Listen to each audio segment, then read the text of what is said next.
AI People, where we share inspiring stories of thinkers and builders who are humanizing AI.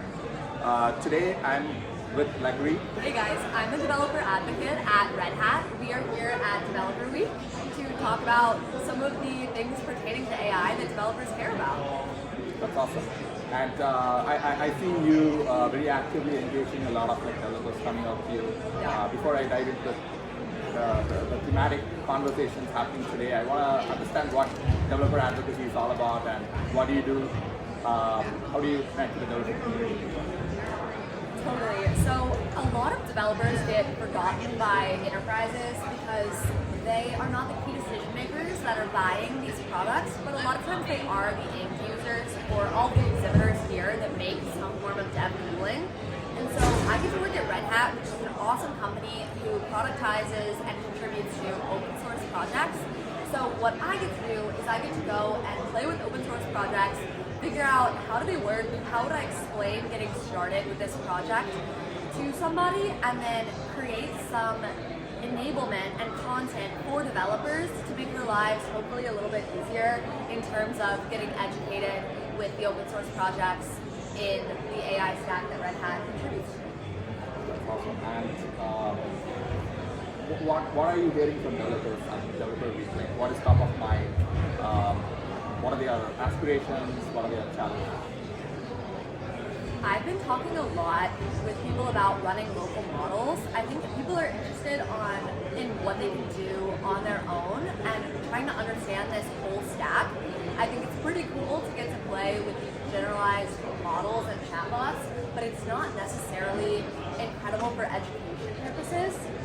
I also am having a lot of conversations about inference in production and how we benchmark the performance of a model, what metrics we look at, how large could a model be on X amount of hardware in order to get this time to the first token, nitty-gritty things like that, and then obviously agentic AI. That's great to hear. And some of the developers that I spoke with are also curious to learn how the job market in the tech industry is evolving with a lot of developments, especially with open source frameworks like OpenClaw, ClawBot, whatever, right?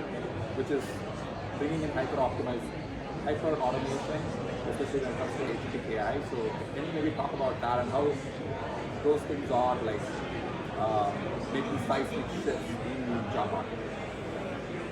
Yes, they are making the job market a bit foreign to a lot of us and intimidating, but I think it's very empowering to understand these things, and the best way I know to learn about things is to play with them, and OpenClaw is such a cool tool to play with. I am excited that it exists, I'm excited that it's open source, but in an enterprise case scenario, I wouldn't say it's exactly viable from a security perspective quite yet.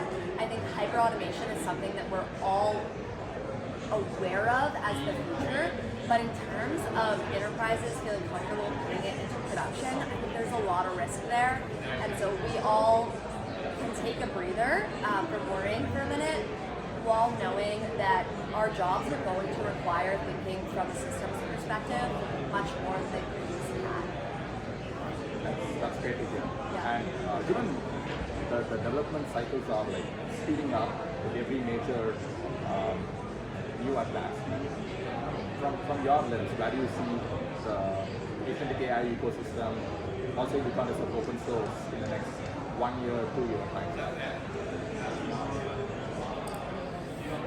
I think that it's important to remember that when we are trying to deliver systems that have value, we should be figuring out what the problem is first.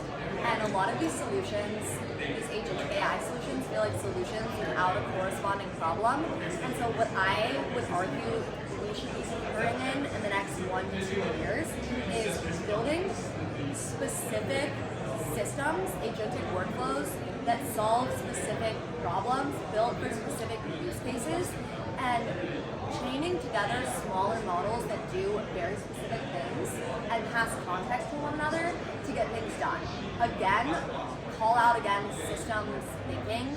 I don't think it's going to be reasonable, the idea that we can take one of these giant reasoning models and have it do everything end to end. Give it all of our API keys and expect that to be safe, secure, and cost effective. That's great. And you talked a lot about small models. What exactly is the trade-off between using smaller models versus a larger model, and do you think most of the business use cases or consumer use cases or even agentic AI use cases, agents also need LLMs? Can they be addressed with smaller models, and can you maybe give an example? Yes, in terms of the trade-offs, to start there, when it's time to get into production and we're thinking about inference, there are 3 trade-offs we have to consider, right? So if we run a smaller model, it might be less accurate. That's the big trade-off there, but it's going to be cheaper and it's going to be faster. So I think the art there is determining what is most important for you. Is it reducing latency? Is it reducing cost? Is it having maximum accuracy? But I think when you quantize larger models, we get fairly good accuracy relative to initial models that are unquantized. So LM Compressor is a cool open source project to check out if you want to quantize your own models, and if you want to use a pre-quantized model, Red Hat has a repository actually of pre-quantized models that are compatible with our inference server that we contribute to, vLLM, which is very standard. Lots of people are using it for production. The second part of your question was about agent use cases, am I correct? Okay, agent use cases. I am struggling, honestly. I think there's the quintessential example where it's oh, I want to go to Copenhagen this day, please look up flights, then book me flights, pick me out hotel. I see that from a consumer perspective. From the enterprise perspective, I think we're really just waiting to see how this cookie crumbles, to see if these UIs that we currently have hold up, or in an agentic world, if user interfaces change entirely. I would suspect that the chat interface we have right now is a very broad decision space, too much so for somebody to interact with it in the absence of a UI or a specific product, would be my guess. Great response. Do you see understanding how these systems work as table stakes, irrespective of what profession one might be? You could be a physician, you could be, let's say, a stock trader.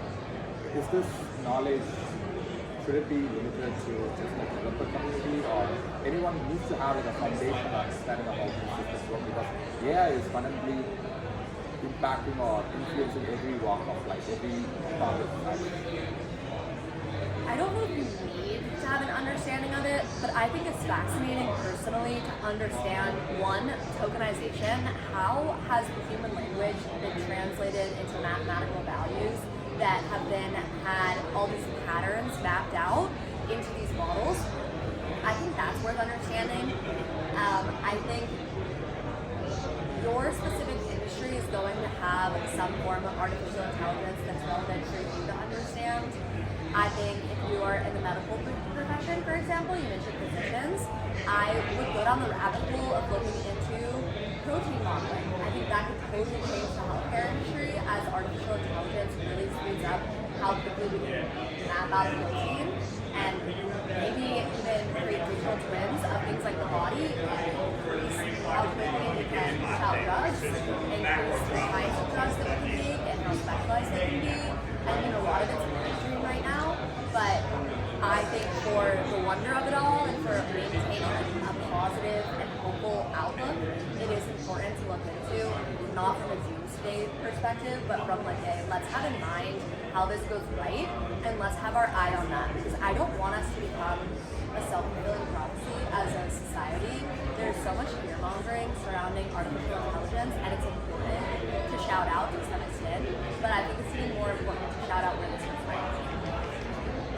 Awesome, man. Final question. For people who are excited about the AI space and see the opportunity, want to build a career, what would be your advice? How should they approach it?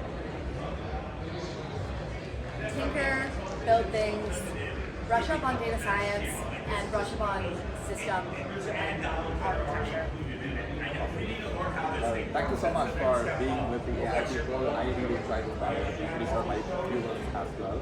So thank you again for being with us. Of course, yeah. Thanks for having me.